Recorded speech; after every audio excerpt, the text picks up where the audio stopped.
ProjectAD.me has some of the best supplements around. You guys know that I've supported Project AD from the beginning. They've supported Beast Fitness Radio from the beginning. Joe Binley over there has a whole team of just amazing guys. If you go to their website, you can actually check out and see their entire health line, which includes a fiber product, natural greens and reds product, a heart and liver and kidney-based products. We have an actual one of the best glucose disposal agents on the market, if not the best. We have Aminotor, which is essentially essential and branched amino acid product. We have Nitrox, which is more of a pump-based formula. We have Raging Full, which is going to be your intra-workout carbohydrates, but also could be used in a peri-workout setting.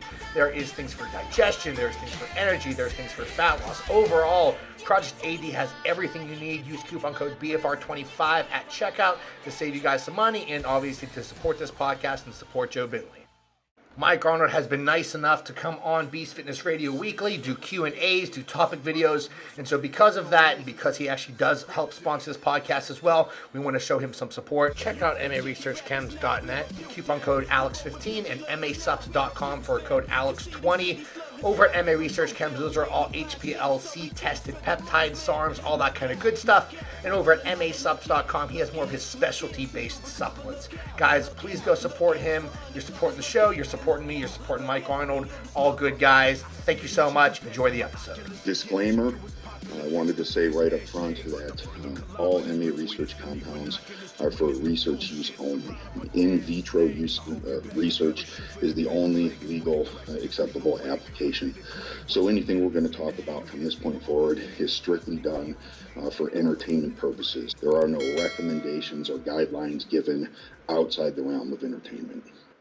What's up, everyone? Online Prep Coach Oscar here with theprepcoach.com, back with another Beast Fitness Radio educational segment. Today I wanted to talk about prepping naturally versus enhanced and prepping males versus females. And not even prepping. I figured that would be the best catchy way to get people to want to listen to this, but even just training and working with naturals versus enhanced in males versus females. This goes back because I've had a lot of people inquiring lately. I've had a lot of success this season with everyone, males, females, natural, enhanced, different sports, everything like that. And I've talked about it enough to the point where I didn't think I had to tell people that, yes, I work with everyone. But apparently a lot of people lately are surprised that I work with a lot of naturals. And it's kind of funny to me, first of all, because I try and preface everything within context. I try and give context to absolutely everything I do. Not only that, but I post so many things on my Instagram, so many progress pictures and transformations.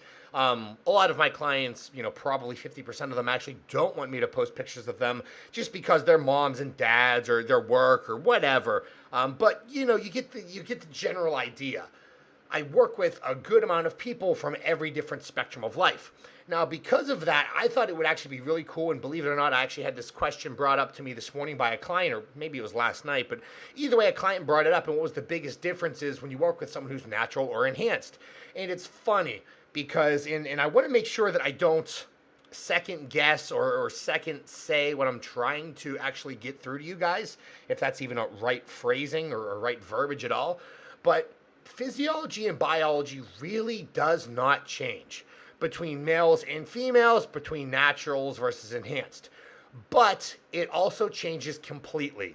It's hard to actually put into words how different it is. It's almost like building a house or buying a house, in the sense that at the end of the day, you're still having a house, but there's a lot of differences that actually go into that. And at the end of the day, if you're enhanced, that house is going to be bigger. If you're natural, the end of the day, that house is going to be smaller. That goes the same across the board for males and females. Again, relating from a natural to enhanced aspect. So I wanted to go through and break down everything. I figured I would cover natural versus enhanced first, and then go into gender differences, particularly looking at the female side of things, because I've talked a lot about the male side of things. I've even talked a lot about the female side of things, but it at least gets people to understand things a little bit differently. So, first of all, natural competitors. If you just look at males, if you actually look at some of the, actual observational studies that were done, during puberty, a lot of males produce about, at the maximum, 10 milligrams of hormones per day. So at the end of the week, they're at about 70 to 100 milligrams of hormone. Now, natural competitors, male or female, can only manipulate training, nutrition, and cardio. In general, what that's going to mean is they're going to have less tools to work with. Now, in a sense, that's, you hear that and you kind of think, okay, less tools to play with, that means it's going to be harder, but then that's not always the case. So let me get into those reasons why. Because honestly, I don't see prep or the off season or anything. Actually, I only see building muscle to be easier for enhanced individuals than naturals, but actually getting lean, doing a lot of these other things, I really don't see, one is easier than the other. I just see it as being different. And again, let me explain that. First of all, with natural competitors, they're going to need more protein, so they're going to need more dietary nitrogen. Go back to Lyle McDonald's protein book. Everyone should have read that by now. I probably read it 17 times. That's one of those things where you really get the baseline for how much protein that you should be intaking. Obviously, as a natural competitor, you need that nitrogen. Nitrogen cannot come from carbohydrates. Nitrogen cannot come from fats. It can only come from proteins. So in general, natural competitors are going to need a fairly decent nitrogen intake. And remember, all of this and what I'm saying now, what I've already said, is very broad spectrum. None of this holds true for everyone. There's going to be minor differences in people's environments, how they're brought up, their genetic profile, epigenetics, all that good stuff. But just know this is a very broad overview.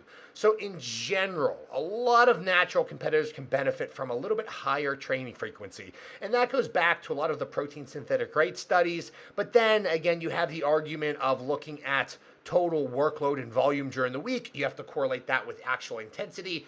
And so maybe that doesn't have as much stock as it once did, but it's something to kind of keep an eye on. In general, I really prefer to keep both my enhanced and natural competitors working at a frequency of about 1 to 2, maybe 1 to 3 times per week training frequency, and very few people will actually be at that 3 range. I feel like most people respond best to about 1.5 to 2. So 1.5 actually being a split similar to mine, where every 9 days, I'm essentially hitting every muscle group 2 times.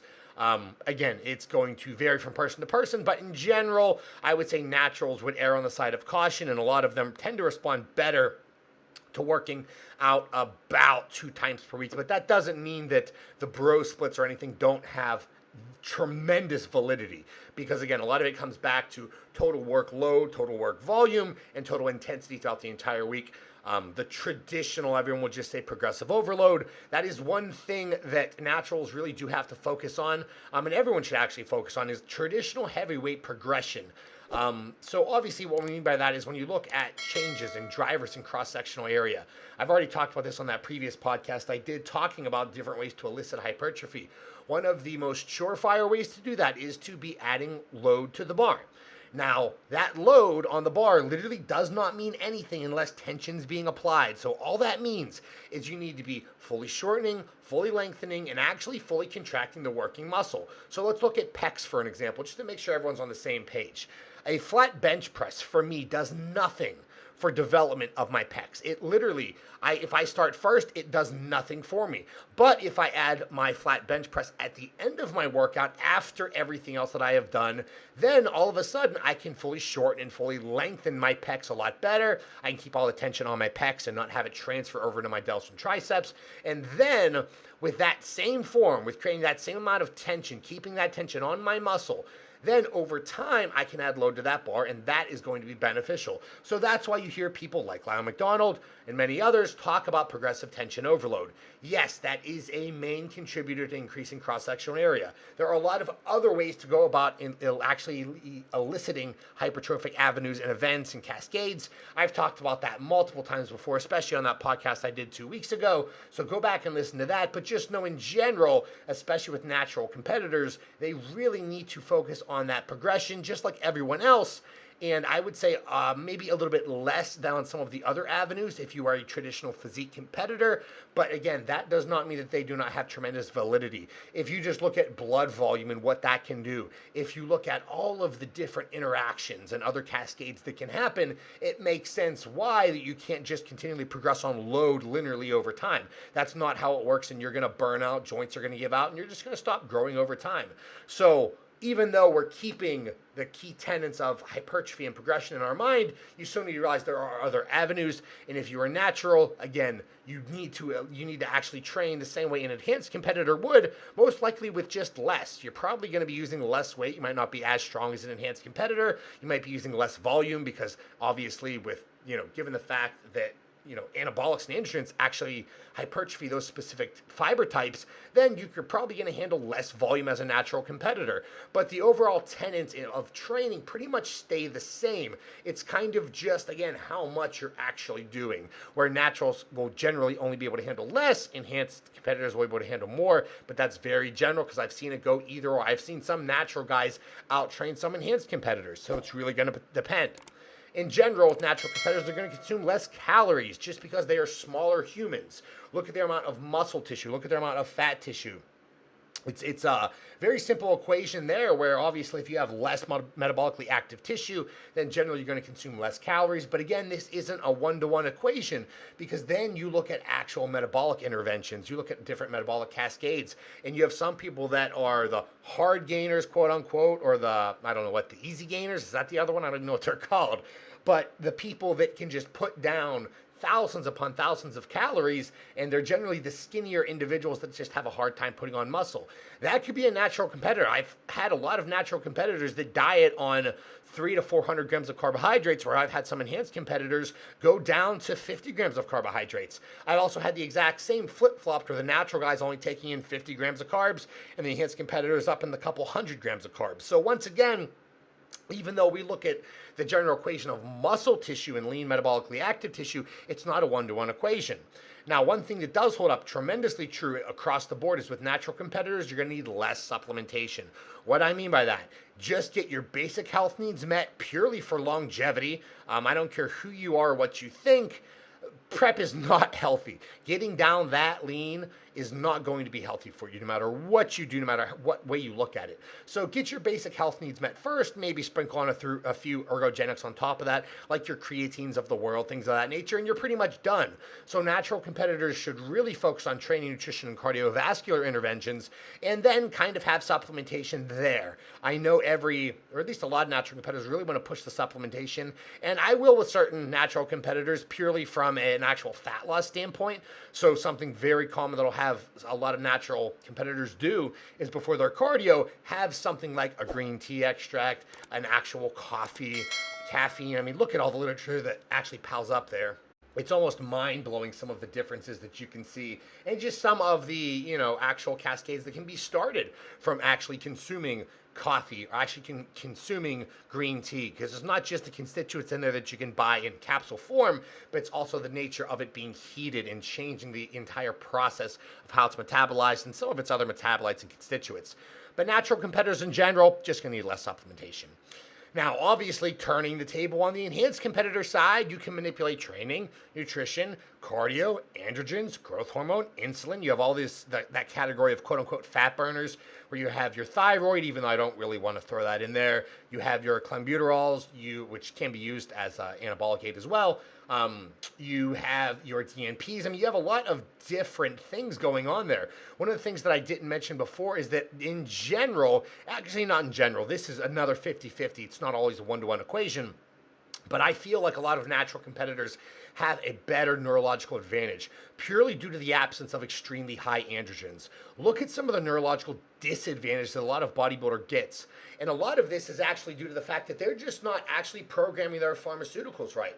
So generally, they may have that aggressive demeanor. They may be very insecure, which, I mean, that's kind of a personal thing. It goes far beyond just intake of androgens. But look at the families of drugs. People that are really pushing that 19-nor category and getting some of those neurological, potentially disadvantageous effects, they're going to have more of an issue than some of the natural competitors. But the same can be said on the enhanced side. If they know what they're doing, they may have some DHTs in the equation.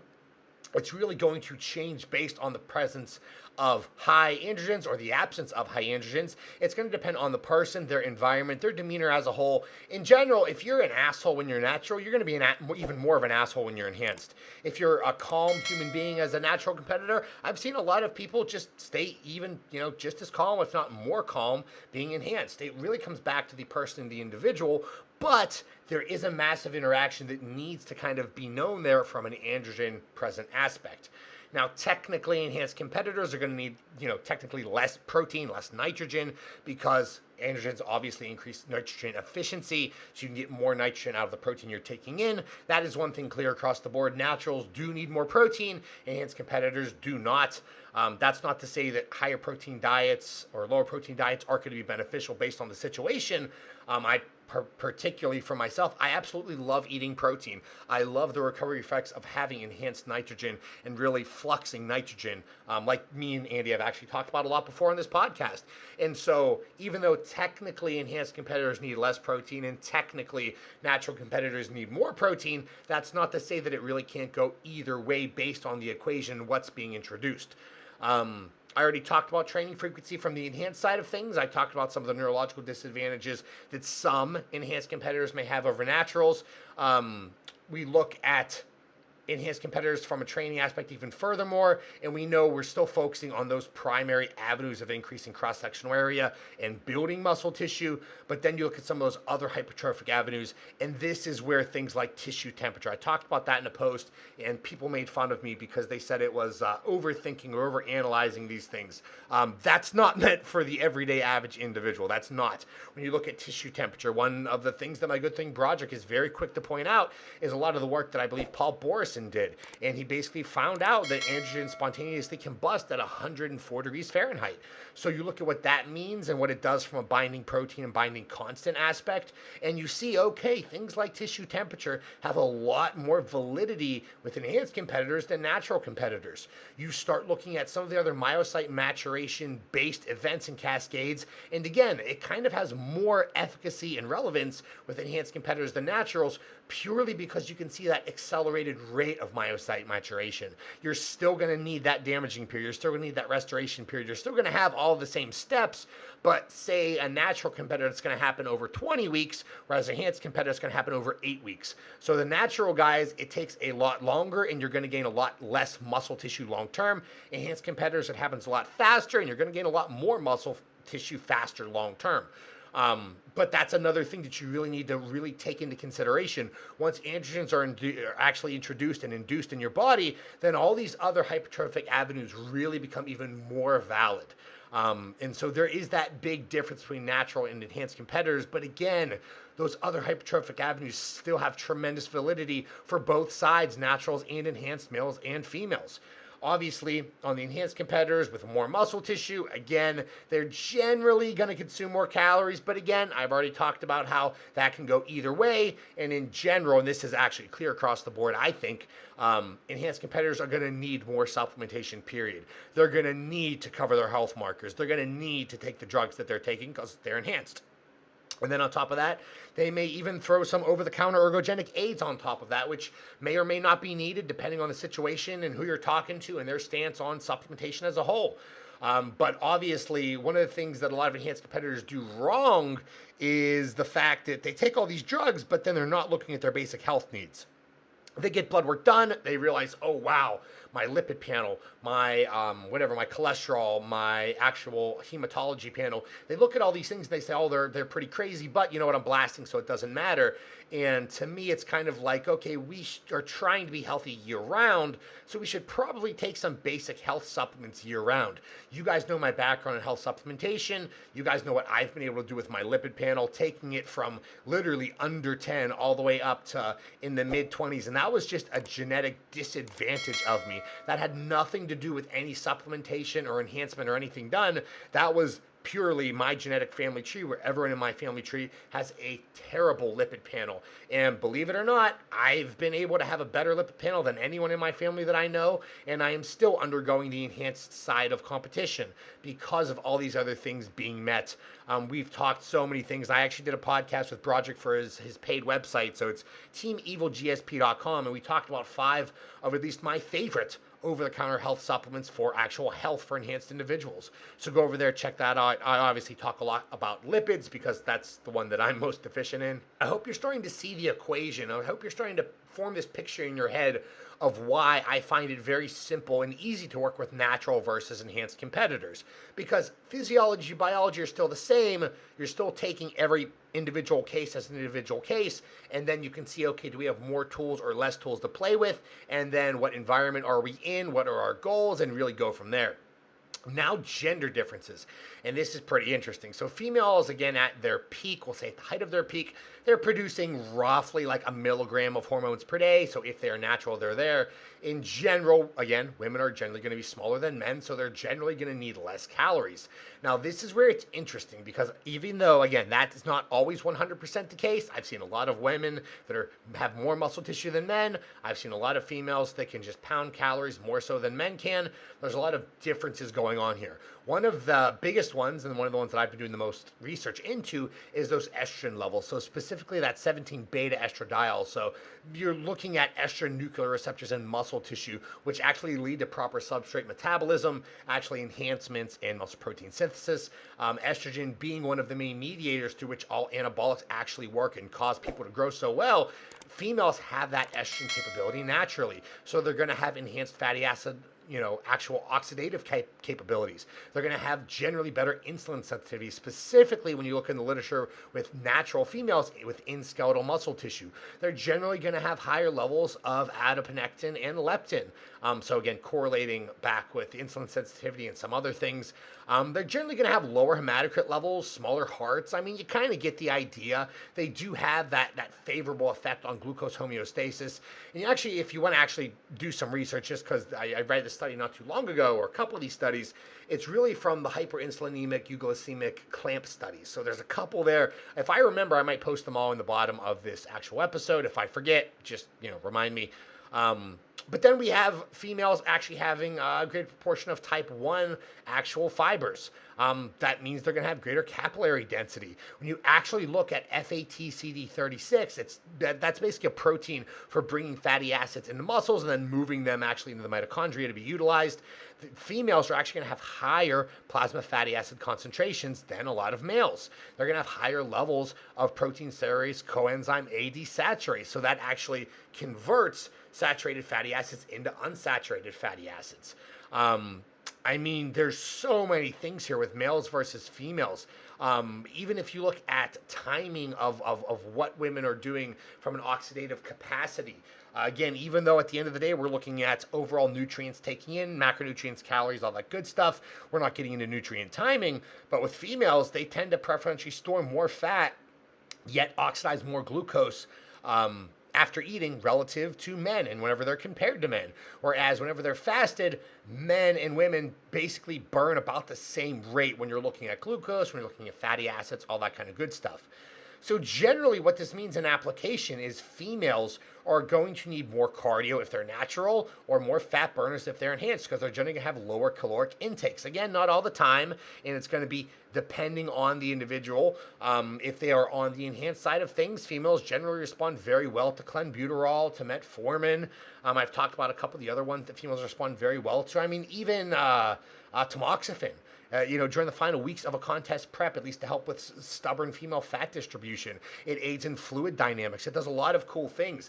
There are these massive gender differences that come into play with males versus females, whether that female is natural or enhanced. So then you say, okay, male versus female. Okay, I'm working with a female. Is she natural or enhanced? Okay, she's enhanced, or okay, she's natural. And then you just go down that avenue and say, okay, this is what I'm working with. Now let's look at this specific person. Let's look at their specific environment, their lifestyle. What have they done up until this point in life? And we can go from there. And that's where the application comes in and treating everyone like their own unique person, because everyone is.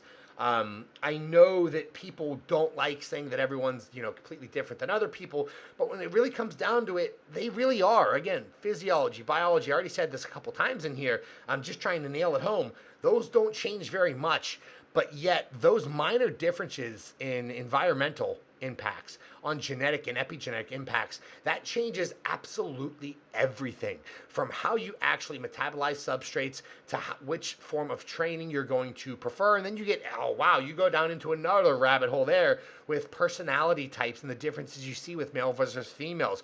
A lot of females can train and train and train and train and out-train men.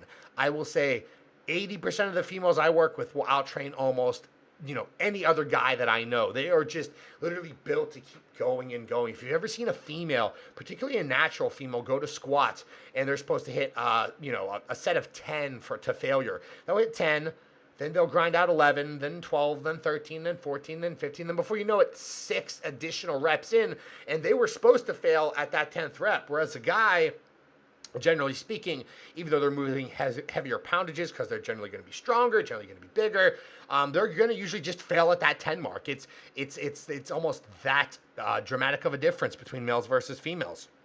So in closing, I just want to say that prepping and working with males or females, whether they're natural or enhanced, is a completely different ball game, but not as much as people think. It only really matters, the details only matter once you get into it, but the initial assessment of the actual biological, cluster in front of you, as Andy would say, that skin suit in front of you, it really only matters to a certain degree.